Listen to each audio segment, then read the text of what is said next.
हमने कल माया ग्रसित जीव तत्व का विवेचन किया, उसका चिंतन किया।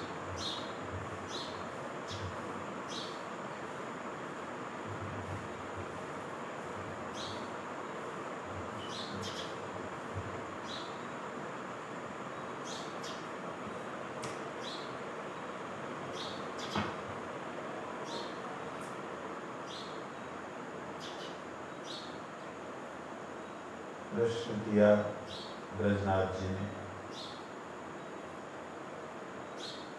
कि माया और अविद्या में अंतर क्या है। माया किसे कहते हैं और अविद्या किसे कहते हैं।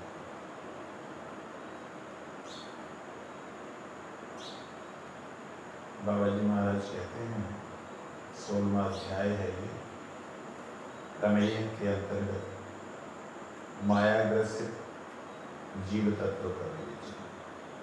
बाबा जी महाराज कहते हैं माया कृष्ण की शक्ति है। श्री कृष्ण ने उस माया शक्ति के द्वारा जड़ ब्रह्मांड की सृष्टि की है और बहिर्मुख जीव को शुद्ध करने के लिए माया शक्ति को क्रियावती किया है, बनाया है। माया की दो प्रकार की वृत्तियां हैं, अविद्या और प्रधान। अविद्या वृत्ति जीवनिष्ठ है और प्रधान जड़निष्ठ है।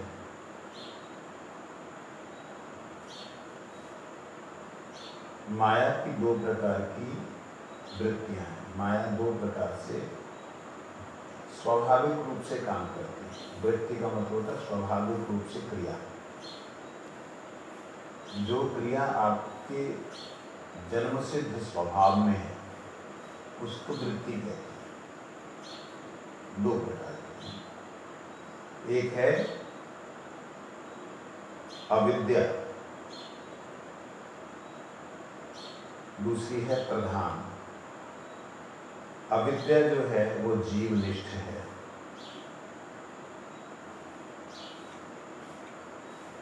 और प्रधान जड़निष्ठ है। प्रधान से समस्त जड़ जगत उत्पन्न हुआ है और अविद्या से जीव की कर्म वासना पैदा हुई है। माया के और भी दो प्रकार के विभाग है, विद्या और अविद्या। इन दोनों का संबंध जीव से है, अर्थात ये जीवनिष्ठ है। अविद्या वृत्ति से जीव का बंधन होता है और विद्या वृत्ति से जीव की मुक्ति होती है। अपराधी जीव जिस समय कृष्ण उन्मुख होता है उसके समय उसके अंदर विद्या वृत्ति की क्रिया आरंभ हो जाती है, परंतु जब तक वह कृष्ण को भूला हुआ रहता है होता है तब तक उसके अंदर अविद्या वृत्ति की ही क्रिया चलती है। ब्रह्म ज्ञान आदि विद्या वृत्ति की ही विशेष क्रिया है ब्रह्म ज्ञान। विवेक के प्रथम भाग में जीव की शुभ चेष्टाओं का प्रादुर्भाव होता है और अंतिम भाग में शुभ ज्ञान का उदय होता है। अविद्या जीव की आवृत्ति है। अविद्या जीव को आवृत करती है और विद्या उस आवरण को दूर करती है। थोड़ा सा यहाँ निष्ठ निष्ठ शब्द प्रयोग किए हैं, उनका थोड़ा ध्यान दें। माया दो प्रकार की वृत्ति है, अविद्या और प्रधान। प्रधान का मतलब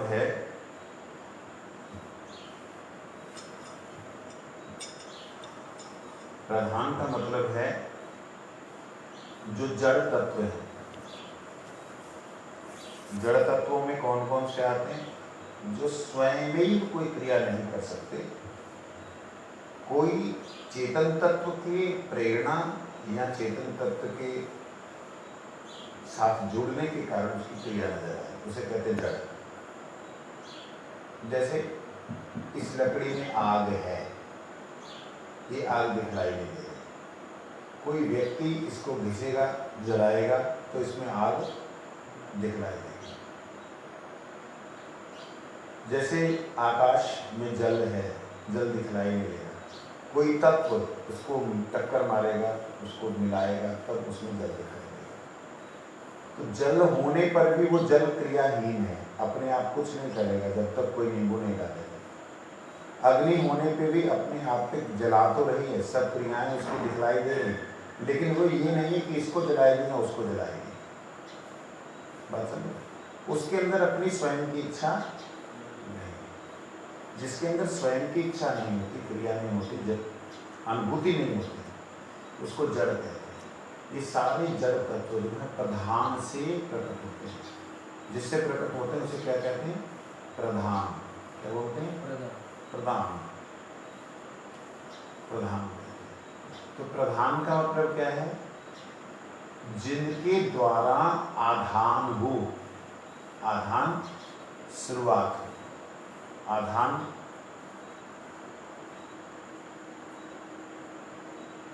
प्रवेश हो। किसके द्वारा? उसी योग, उसी महामाया के द्वारा। महामाया है, उसी महामाया के द्वारा एक शांत प्रक्रिया। शांत प्रक्रिया रूप, रस, गंध, शब्द, स्पर्श, ये शांत रूप से जहां रहते हैं उस अवस्था को प्रधान कहते हैं। मान लो एक समय ऐसा जिस समय पृथ्वी नहीं थी,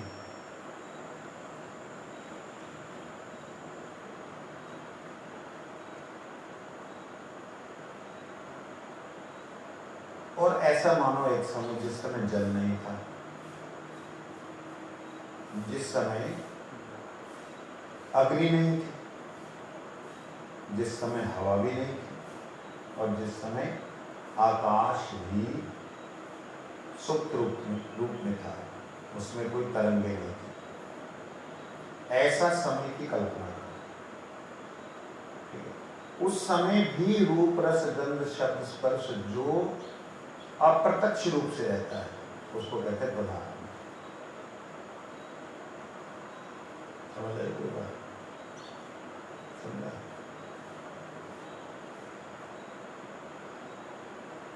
उसको कहते हैं प्रधान। अर्थात रूप, रस, गंध, शब्द, स्पर्श ये परमात्मा के धाम की चिन्मय वस्तुएं हैं।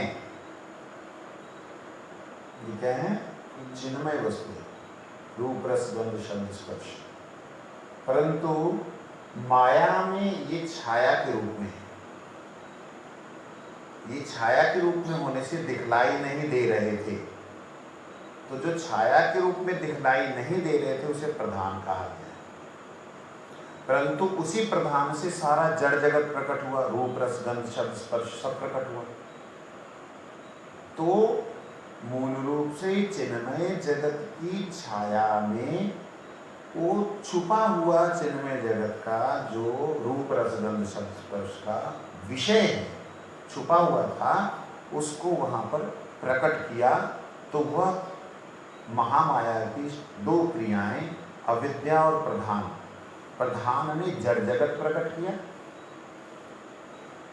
उसमें क्या क्या आता है? जड़ जगत में 5 तत्व कौन से हैं?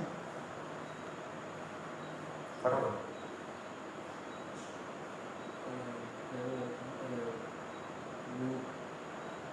5 तत्व।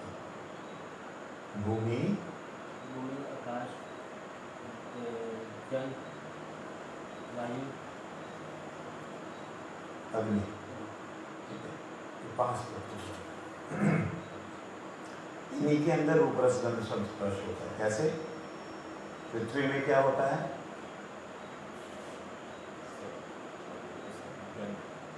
क्या? गंध। जल में रस, अग्नि में रूप, पवन में स्पर्श, आकाश में शब्द। ठीक है, रूप, रस, गंध, शब्द, स्पर्श ये 5 तत्वों में ही है। इसमें क्या है? इसको अच्छी तरीके से याद करना चाहिए। हाँ, तो जड़ जगत का जो प्राकट्य हुआ,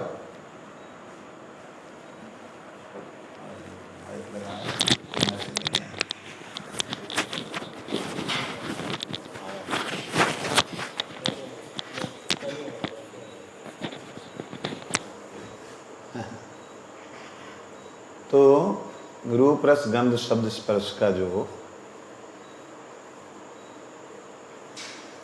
एक अप्रकट रूप था, जिसमें था तो छाया में, जैसे आप देखिए ना, ये छाया मेरे पड़ रही, तो इसमें उंगलियां दिखलाई दे रही चेहरे पे,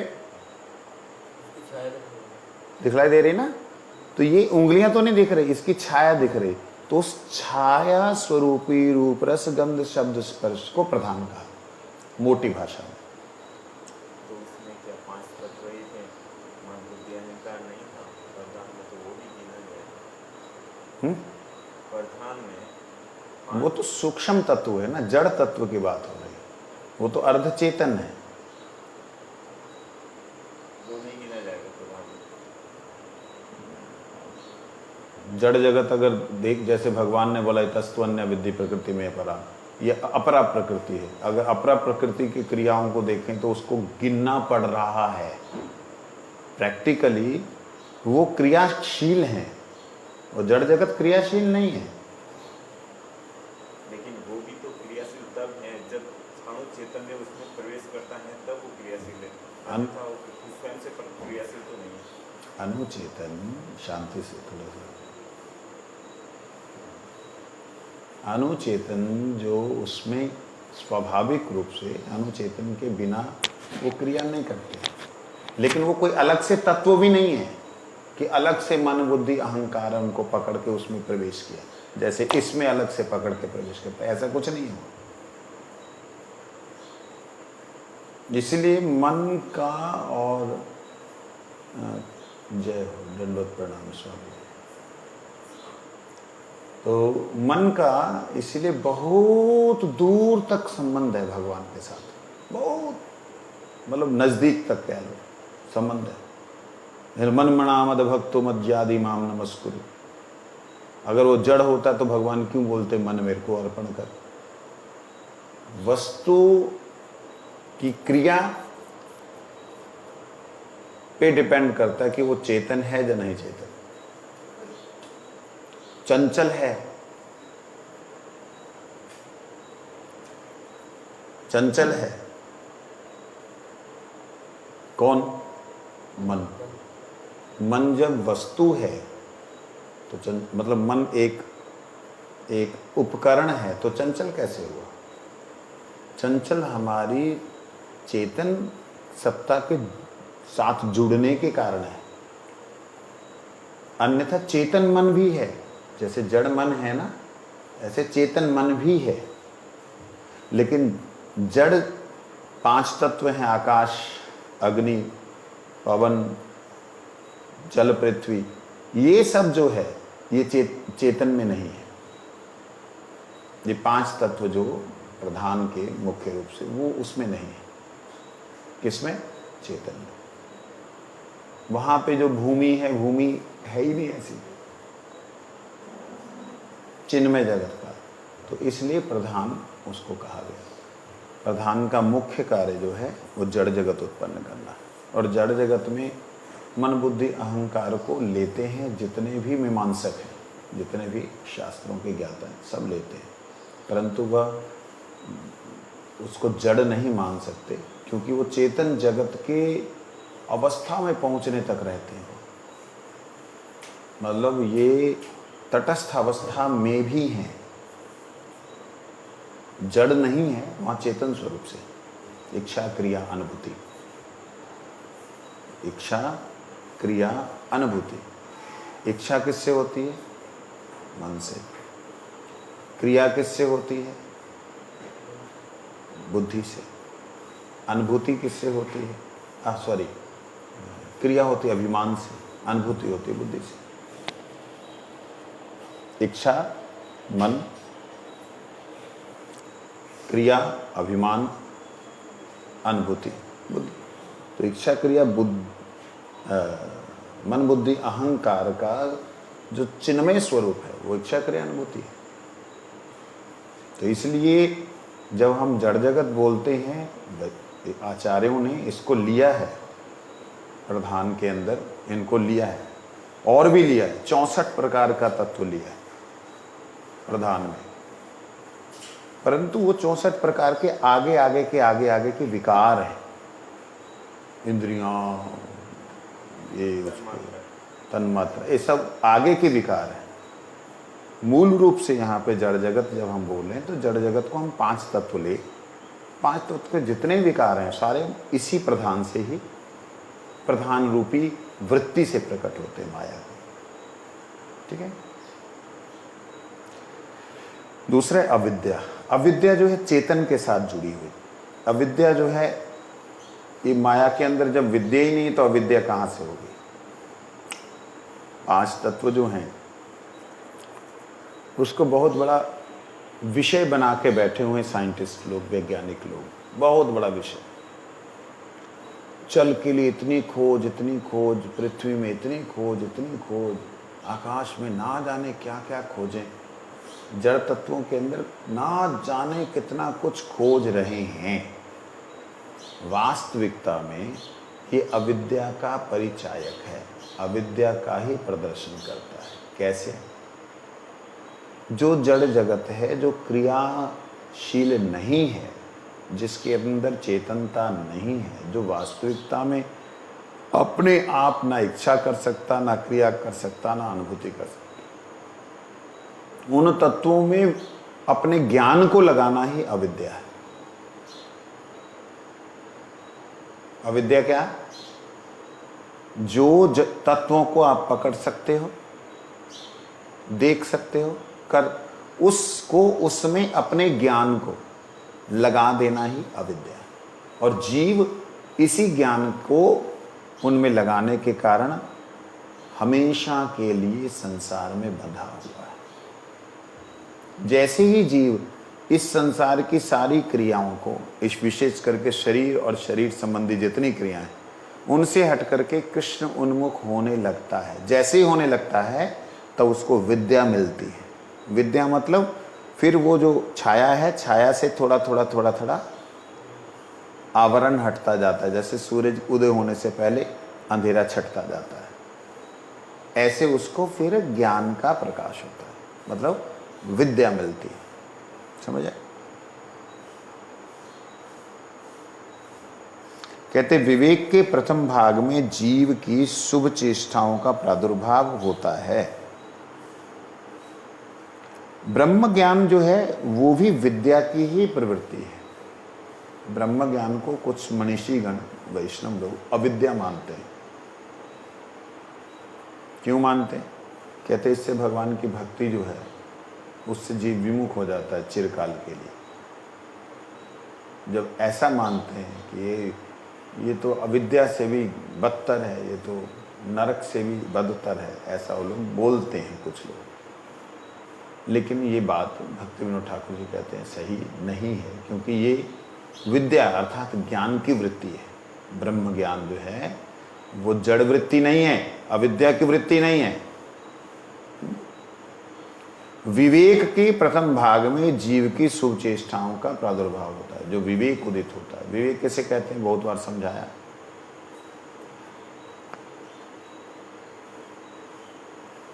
विवेक वह जो भूल का न हो गया उसको देखकर भविष्य की चिंता करते हुए वर्तमान में उसको जिए। क्या बोला उन्होंने? भूतकाल को जो वर्तमान के लिए हो रहा है उसको। उन्होंने क्या बोला?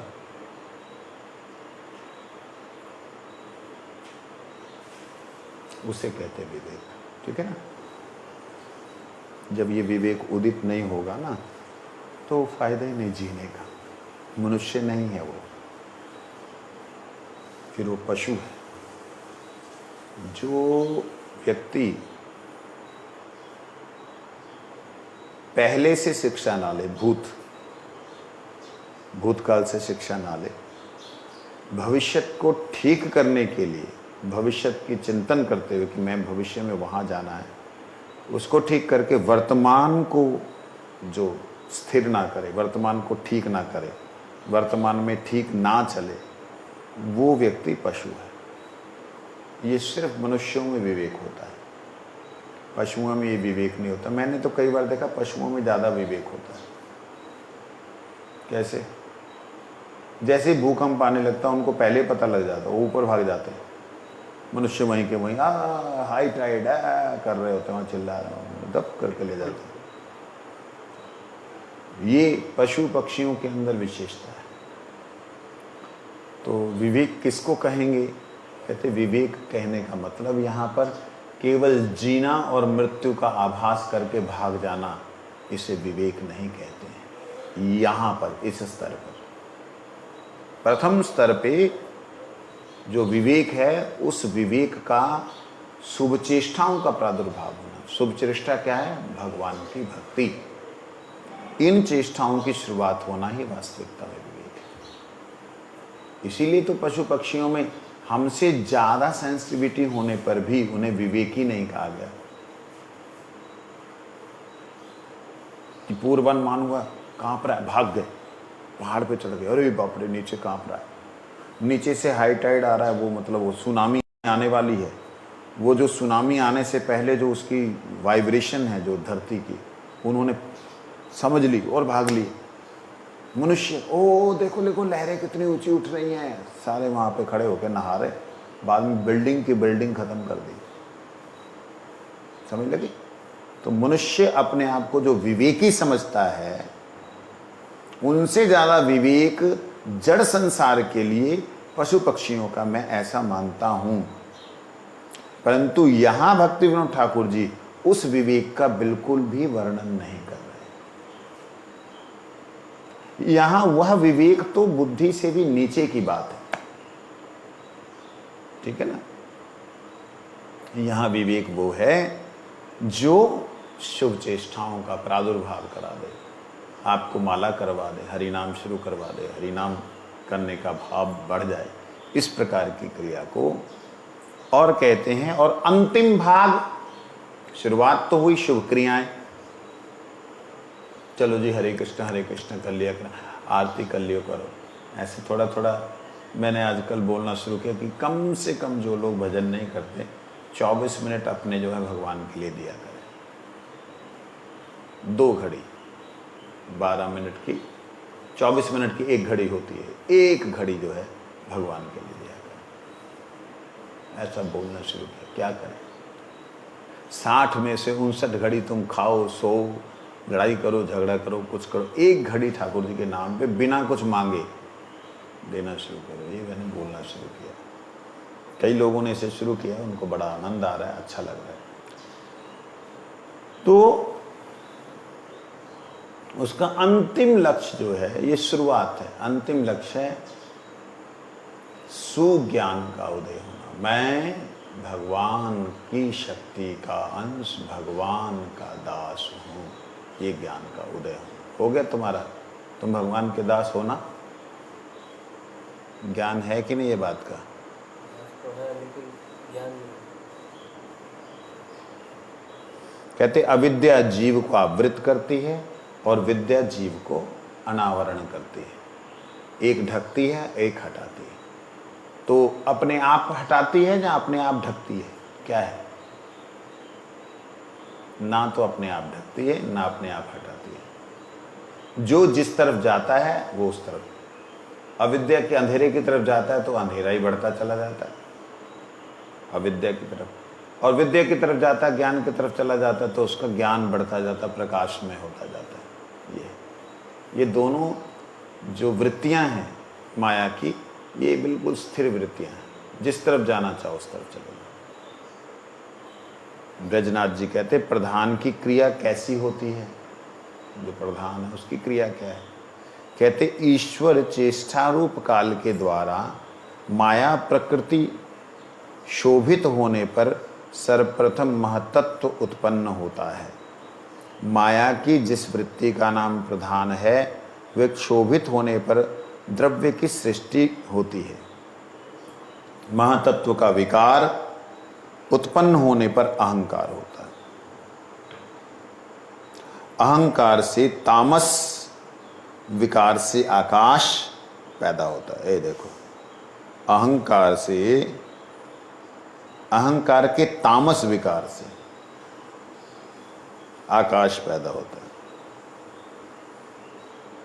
आकाश विकृत होने पर वायु, और वायु के विकार से तेज पैदा, अग्नि पैदा होती है, और पुनः तेज के विकार से जल, और जल विकृत होने पर पृथ्वी। जड़ द्रव्यों की इसी प्रकार की सृष्टि हुई। इसका नाम पंच महाभूत है। यहाँ पे भक्ति विनोद ठाकुर जी ने भी महातत्व का प्रधान जो है उसे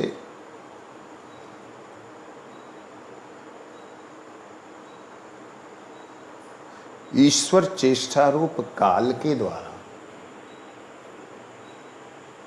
ईश्वर की चेष्टा, परमेश्वर नहीं, ईश्वर की चेष्टा। अब यहाँ पे ईश ब्रह्मा को भी लिया जाता है, ईश विष्णु को भी लिया जाता है, और ईश शिव को भी लिया जाता है। अगर हम यहाँ पे ईश शिव को लें, जहाँ विष्णु को लें, किसी को भी लें, तो कहते हैं उस ईश्वर की चेष्टा रूप काल के द्वारा, ईश्वर की चेष्टा ही काल है। चींटी से भी कम करना, चींटी से भी थोड़ा।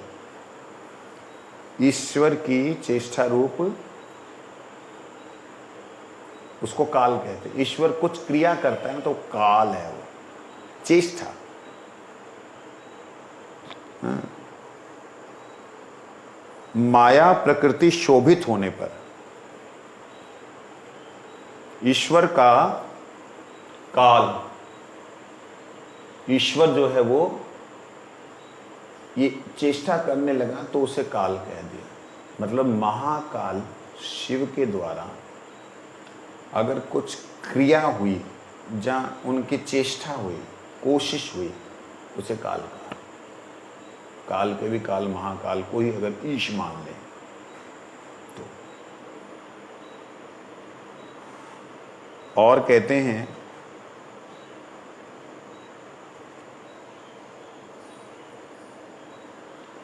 माया की जिस वृत्ति का नाम प्रधान है, महातत्व का मतलब क्या होता है पहले उसे समझ लीजिए। प्रथम सर्वप्रथम महातत्व उत्पन्न होता है। महत मतलब होता है बड़ा, बहुत बड़ा तत्व, ऐसा तत्व जो बहुत विशाल है, उसे महतत्व कहते हैं। महान तत्व। कैसे इसको समझाया जा सकता है? उदाहरण तो कोई नहीं है, फिर भी समझने के लिए, जैसे हमारी आँखों और सूरज के बीच में एक छोटा सा आवरण आता है तो ग्रहण लग जाता है, पूरा अंधेरा हो जाता है, सूरज ग्रहण लग जाता है, लगता नहीं? तो क्या जो सूरज ग्रहण लगा है वो चंद्र क्या इतना बड़ा है कि उसने सूरज को ढक लिया?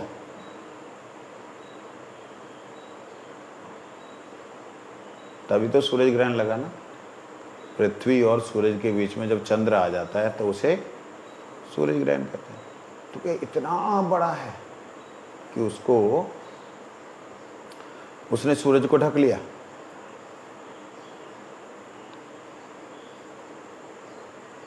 नहीं,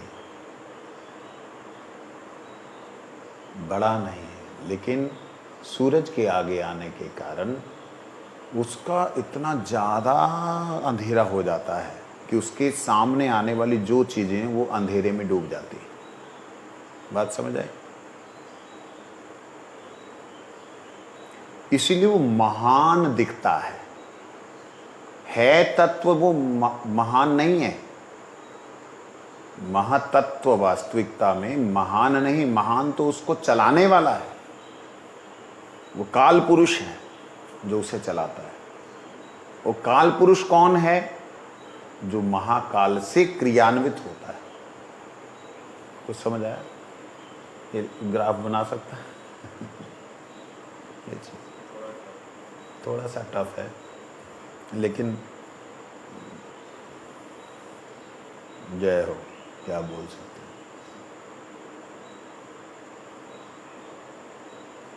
महतत्व का विकार उत्पन्न होने पर अहंकार होता। देखिए, ये वो महान तत्व जो कि बिल्कुल छाया रूप में सामने आया, छाया नहीं है ये, प्रैक्टिकली वो छाया नहीं है, लेकिन वह अपने आप में एक महान तत्व होने के कारण उसमें एक अहंकार उत्पन्न होता है। अगर आप इसको ना प्रत्येक जीव के साथ लगा दें, प्रत्येक जीव के साथ, तब भी ये पूरे का पूरी थ्योरी वहां लग जाएगी, पूरी स्टंप लग जाएगी। प्रत्येक जीव कण के साथ में लग सकता है। और अगर शिव के साथ लगाएं तो कहने की बात ही क्या है, क्योंकि प्रत्येक जीव सबसे पहले अंधकार रूपी महतत्व में, उसके अंदर जैसे उसके अंदर क्रिया करने की इच्छा होती है तो काल के चक्कर में पड़ जाता है। जैसे काल के चक्र में पड़ता है, अहंकार उसका जग जाता है। अहंकार जगता है तो कर्मों की प्रवृत्ति अपने ऊपर ले लेता है प्रत्येक जीव, सूक्ष्म रूप से, लेकिन स्थूल रूप से, वृहद रूप से वो जो ईश्वर है वो उसके ही हाथ में इसकी सत्ता है। कुछ तर्क चल रहा है दिमाग में, बोलो। वैष्णव लोग इस महत्व में जो प्रधान में जो ईक्षण करते हैं उसको महाविष्णु या शिरोदक्षा विष्णु का कहते हैं कि वही उसमें ईक्षण करने पर ये सब क्रिया महत्त्व प्रकट होता है, और महत्त्व में अहंकार उत्पन्न होने से, उसमें तामस प्रवृत्ति होने से ये नीचे तत्व की उत्पत्ति की जाती है। मैंने इसीलिए शुरू में ईश्वर ब्रह्मा को भी बोला, विष्णु को भी कहा, शिव को भी कहा, क्योंकि कभी कभी सृष्टि विष्णु जी से नहीं होती, कभी कभी काल महाकाल से सृष्टि होती है, कभी कभी ब्रह्मा जी से होती। ब्रह्मा जी स्वयं विराट रूप धारण करते। तो वैष्णवों ने, क्योंकि वैष्णव हैं, इसलिए वैष्णवों ने क्षीरोदशाई विष्णु से इस बात को लिया है कि उनसे ही सारी सृष्टि हुई। शैव लेते हैं शिव से सारी सृष्टि हुई। कर्मी लोग लेते हैं जैसे तुम्हारे हिरण्यकश्यप भाई साहब, वो सब लोग लेते हैं ब्रह्मा जी से सृष्टि। ठीक है ना, राजसिक, तामसिक, सात्विक। हम लोग सात्विक हैं इसलिए हम विष्णु से कहते हैं, परंतु इसकी सृष्टि का अलग अलग समय पे अलग अलग उत्थान हुआ है। लेकिन ऐसा माना जाए कि अगर ये सदाशिव से सृष्टि होए तब तो माना जा सकता है, क्योंकि शिव जो हैं, जो महादेव के नाम से जाने जाते हैं, जो इस कैलाश पे विराजमान रहते हैं, ये तो ब्रह्मा जी से उत्पन्न होते हैं, ब्रह्मा जी की प्रकृति से उत्पन्न होते हैं। ऐसा कुछ नहीं है कि वहीं से होना है उन्होंने। इस ब्रह्मांड की बात करें, हमारे ब्रह्मांड में ब्रह्मा जी के जो है भ्रिकुटी से उत्पन्न हुए हैं, हमारे में। हमारे में तो जब महाविष्णु ने गर्भोदक शाही विष्णु के रूप में प्रवेश किया एक एक ब्रह्मांड के अंदर, और उस गर्भोदक शाही विष्णु से ब्रह्मा जी प्रकट हुए, और उस ब्रह्मा जी से सिद्धि की उत्पत्ति हुई, ऐसा माना जाता है, ऐसा माना जाता है, क्योंकि हमारे सामने जो सृष्टि है वो भी अपरंपार है। उसको जहां तक समझा है वैसा ही बाकियों के साथ जोड़ा गया है, बाकियों के साथ वैसे ही जोड़ा गया है। लेकिन अगर इसके और गंभीरता में जाएंगे ना तो फिर नेति नेति शब्द आता, ना ना ना ना, ये नहीं, ये नहीं, ये नहीं, ये नहीं, ऐसा नहीं, ऐसा नहीं, ऐसा नहीं। वेद फिर वहाँ पे जाके ऐसा बोलने लगते। क्यों? क्योंकि मैंने एक बार इस बात को बोला था कि प्रत्येक वैकुंठ से माया की सृष्टि हो रही है। अनंत वैकुंठ है, अनंत वैकुंठों के लिए अनंत ब्रह्मांड है।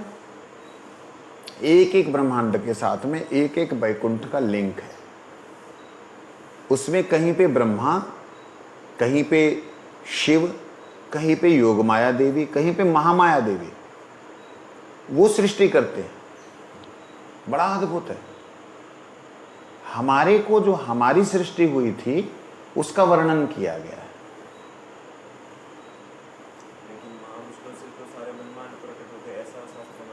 वो तो कारणोदशाई विष्णु से होते हैं ना। वही कारणोदशाई विष्णु ही महाविष्णु। न कारणोदशाई विष्णु महाविष्णु है, गर्भोदशाई भी महाविष्णु है, क्षीरोदशाई भी महाविष्णु, सारे विष्णु महा हैं। लेकिन हम लोगों को समझाने के लिए कैसे हम समझ पाएंगे, हमको समझाने के लिए उन्होंने बोला कि ये अंतर्यामी रूप से रहते हैं। अंतर्यामी रूप से प्रैक्टिकली देखा जाए कोई भी नहीं रहता। ईश्वर जो है, वास्तविकता में ईश्वर तो आत्मा को ही ईश्वर कहा गया है, लेकिन परमेश्वर नहीं कहा गया। आत्मा को ईश्वर कहने का एक कारण है, यह इदम धारित जगत, जो जगत को धारण करता है उसे ईश्वर कहते हैं। तो कहते इतस्तु अन्य विद्धि प्रकृति में इतस्तु अन्य विद्धि प्रकृति में पराम जीवभूतम महाबाहो यदम धारित जगत। इस जीव ने जगत को धारण किया। अब जीव ने जगत को धारण किया तो जीव तो भगवान का अंश होने के नाते ईश्वर अंश, जीव अविनाशी, अविनाशी जीव है, वो ईश्वर अंश है, इसलिए उसके अंदर ईशिता है, शक्ति है। तो अपनी उस शक्ति को पहचानने पर वह ईश शब्द के द्वारा संबोधित हुआ। तो इसलिए जो है ना, ये जो अलग अलग वैकुंठ हैं, जहाँ अलग अलग उनके साथ जुड़े हुए गैलेक्सीज हैं, ब्रह्मांड हैं, और ब्रह्मांडों में ब्रह्माओं के अलग अलग हजार हजार सिरों हाथ पैर हैं, उनका सृष्टि का चिंतन अलग तरह का है। वो हमारा ही सिद्धांत बैठेगा ऐसा नहीं, लेकिन हमको क्यों ऐसा बोला गया कि ऐसे ही हुई है, उसका सिर्फ एक कारण है, हमारी समझ में अपनी वाली नहीं आ रही, दूसरे वाली की क्या उसको चिंतन करें। हाँ ऐसे ही हुआ, ऐसी सृष्टि होती है, ऐसा समझाया गया है। वहाँ ईक्षण के द्वारा होती है, इच्छा के द्वारा होती है। ईक्षण भी नहीं किया, इच्छा हुई, इच्छा भी नहीं हुई, माया की इच्छा हो गई कि मैं जो है प्रभु की सृष्टि के लिए कुछ करूं, प्रभु के लिए कुछ करूं। माया मतलब छाया की इच्छा हो गई। इस प्रकार से भी होता है। महामाया से सृष्टि हुई है, ये वेदों में आया है। महामाया से ब्रह्मा विष्णु महेश तीनों प्रकट हुए। ब्रह्मा विष्णु महेश तीनों प्रकट हुए। अब उस महामाया को कैसे जोड़ेंगे यहाँ पे, यहाँ कैसे जोड़ेंगे उसको? महामाया को योग माया की छाया होने के नाते उसको क्रियाशील माना, स्वयं एक क्रियाशील माना। एक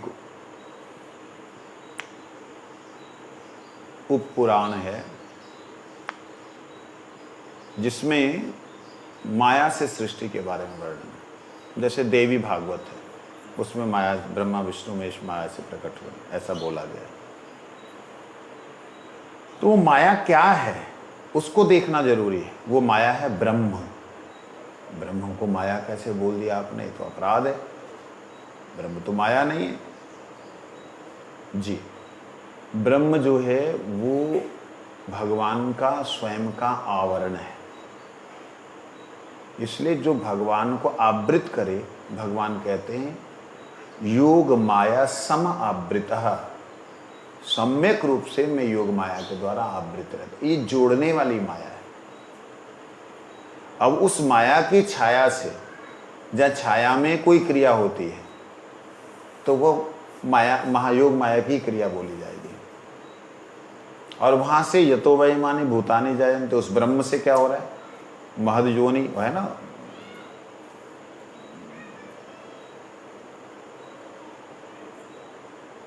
महद योनि ब्रह्म, अहम बीज प्रद पिता। जो ब्रह्म है उसको महद योनि कहा। उसमें मैं बीज प्रदान करने वाला पिता हूं। तो उस ब्रह्म से उत्पन्न होता है ब्रह्मा, स्थिर होता है विष्णु, नाश होता है शिव। उस ब्रह्म से उत्पन्न हुआ। अब इस ब्रह्म को अगर भगवान की, परम पुरुष की महामाया बोल दें तो दोष क्या है? माया बोलने से वो होगा कि जो है नहीं। ना ऐसा नहीं, ऐसा नहीं। जो है नहीं वो दिखाती है, उसे माया कहते हैं। साधारण अर्थ में ये है। जो नहीं है उसको जैसा दिखाए उसे। तो ऐसे योग माया को क्या बोलेंगे? भूल माया। माया शब्द मतलब शक्ति। शास्त्रीय भाषा में क्या है? माया, जो माँ है, जो ना है की बात नहीं है, केवल एक ही अर्थ नहीं है, जिसके द्वारा समस्त जगत का प्रादुर्भाव हो उसे माया कहते हैं। समस्त वैकुंठ जगत का प्रादुर्भाव हो उसे भी माया कहते हैं। माँ या मतलब जो, माँ मतलब वह उत्पन्न करने वाली जो प्रकृति है उसको माया कहते हैं। वहाँ पे, यहाँ पे माया जो है, जो दिखता है वो दिखा, जो दिखता वो होता नहीं, ये यहाँ माया अलग है। इधर माँ का मतलब होता है ना से। यहाँ माँ ना है, वहाँ माँ जो है माँ है। वहाँ माँ उत्पन्न करने वाली है, यहाँ माँ नाश करने वाली है, ना है। ये चीज़ माँ का अर्थ पढ़िएगा, ठीक है। विष्णु आप्टे जी का जो संस्कृत का वो है उसमें मालूम पड़ेगा। तो ये बात है। कहते हैं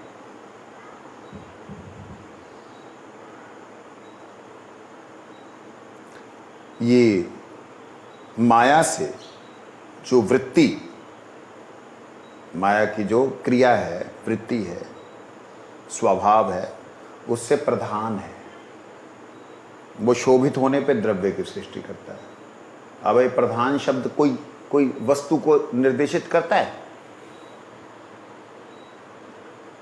कोई वस्तु को निर्देशित नहीं करता। क्या है ये प्रधान? अपने आप में ही साइलेंट, अप्रत्यक्ष रूप से रूप रस गंध शब्द स्पर्श को परमात्मा के लिए हुए।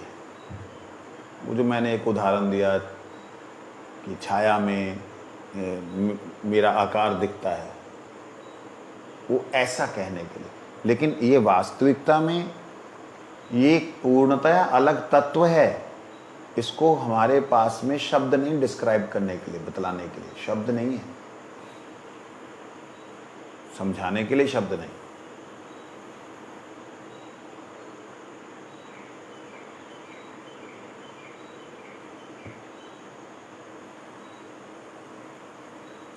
अब पंच तन मात्राओं की सृष्टि प्रणाली सुनो। काल प्रकृति की अविद्या रूप वृत्ति को शोभित करके महतत्व के ज्ञान और कर्म भाव को पैदा करता है। काल, अब काल किसको लेंगे? आप ले लीजिए जिसको आप चाहें, आप जिसके उपासक है उसी का नाम ले लीजिए। प्रकृति की अविद्या रूप, प्रकृति के अज्ञान रूप वृत्ति को, अंधकार रूप वृत्ति जो है उसका स्वभाव जो है, जो उसको उसकी स्थिति है, उसको क्षोभित करके, उसको हिला करके, जो अंदर उसके तत्व छुपे हुए हैं, उन तत्वों महतत्व के ज्ञान और कर्म के भाव को पैदा करता है। और जो अंदर जो छुपे हुए जो उसके अंदर रूप हैं उनको छानता है, और छानने से ज्ञान और कर्म के भाव को पैदा, उसमें ज्ञान उत्पन्न करता है और कर्म पैदा करता है। किसमें? महातत्व। महातत्व के अंदर अब सारे जीव समूह आ गए, सारा जीव समूह आ गया। बिना जीव के ज्ञान नहीं होगा, कर्म नहीं होगा। क्रिया करने वाला जो है, इच्छा क्रिया अनुभूति युक्त जो तत्व है, उसके अंदर ही ज्ञान है। वो क्रिया युक्त तत्व है, उसके अंदर ही कर्म है। अब यहां पे वो जो तटस्थ अवस्था वाली बात है ना, वो भी घुस गई। मतलब वो क्रिया में आ गई। ये चक्कर ये है ना, ये सृष्टि का बहुत, जैसे मैं ये बोल रहा हूं, मैं ये बोल रहा हूं, ये मैं ये बोल रहा हूं, शब्द बोलने में मैं भी हूं, मेरे शब्द भी हैं, वर्तमान काल भी है, और अहंकार हूं भी है। मैं तो मैं ही हूं, फिर हूं के अंदर भी अहंकार है। ये जिस प्रकार से मैं बोल रहा हूं, ए शब्द की विवेचना भी बड़ी लंबी चौड़ी हो जाती है ना, करने लगे, ऐसे महातत्व की विवेचना भी बड़ी लंबी चौड़ी हो जाती है। जैसे ही उसके अंदर माया की, प्रकृति में अविद्या रूपी जो वृत्ति है वो क्षोभित होती है, अज्ञानता जो उसमें पीटी जाती है, थपेड़ी जाती है, परमात्मा की दृष्टि के द्वारा बोले, ईश्वर की दृष्टि के द्वारा बोले, तो कहते हैं महातत्व के, जो महातत्व है उसका। अब महातत्व में यहाँ पे आप सारी जो शक्ति है भगवान की, उसको उसके ज्ञान और कर्म के भाव को पैदा करती है। ज्ञान और कर्म मतलब यूँ कह सकते हैं कि वहाँ जीव की, कह सकते हैं, परफेक्ट नहीं है, जीव की मानो एक ऐसी अवस्था थी जहाँ पे कोई भी क्रिया नहीं थी, कुछ नहीं था, एकदम शून्य था। और जैसे ही वो यहाँ पे आया, उसके अंदर ज्ञान, मैं हूँ, कर्म करूँगा, ये उत्पन्न होता है। जैसे एक ज्ञान और कर्म उत्पन्न होता है, साथ साथ उसके अंदर कर्म का भाव विकृत होकर के सत्व रजोगुण से ज्ञान क्रिया की सृष्टि करता है। सतोगुण से, रजोगुण से अच्छे और थोड़े बुरे कर्म, जहाँ अच्छे और थोड़े मिडिल कर्मों को वह सृष्टि में लगा देता है। ये सारी चीज़ें आज बहुत लोगों की समझ में नहीं आई, मैं उसके लिए क्षमा याचना करता हूँ, क्योंकि ये सिद्धांत ही ऐसे हैं जिनको पता नहीं भगवान कब चाहेंगे कि ग्राफ पे उतार करके फिर दोबारा इस तत्व को समझाया जाए, मालूम नहीं। अहंकार के विकार प्राप्त होने पर बुद्धि उत्पन्न होती। देखो, कर्म बिना जीव के नहीं हो सकता, बिना इच्छा क्रिया अनुभूति वाले तत्व के नहीं हो सकता। तो यहां जैसे जैसे आगे बढ़ रहा है ना, वैसे वैसे जीव समूह जा रहे हैं। बात समझ आ रही? अहंकार बोल के कोई अलग से तत्व नहीं है, अहंकार बोल करके कुछ अलग आवरण नहीं है, वो एक प्रकार का अज्ञान का जैसे माना जाए, ये छाया है, ये कोई अलग से तत्व नहीं है कि भाई मेरे को छाया ने ढक लिया, अलग से तत्व है ही नहीं। हाथ आया तो छाया आई, जीव है तो अविद्या है, जीव है तो अहंकार है, जीव है तो ज्ञान है, जीव है तो शून्यता है। ये बड़ा नेचुरल प्रोसेस है।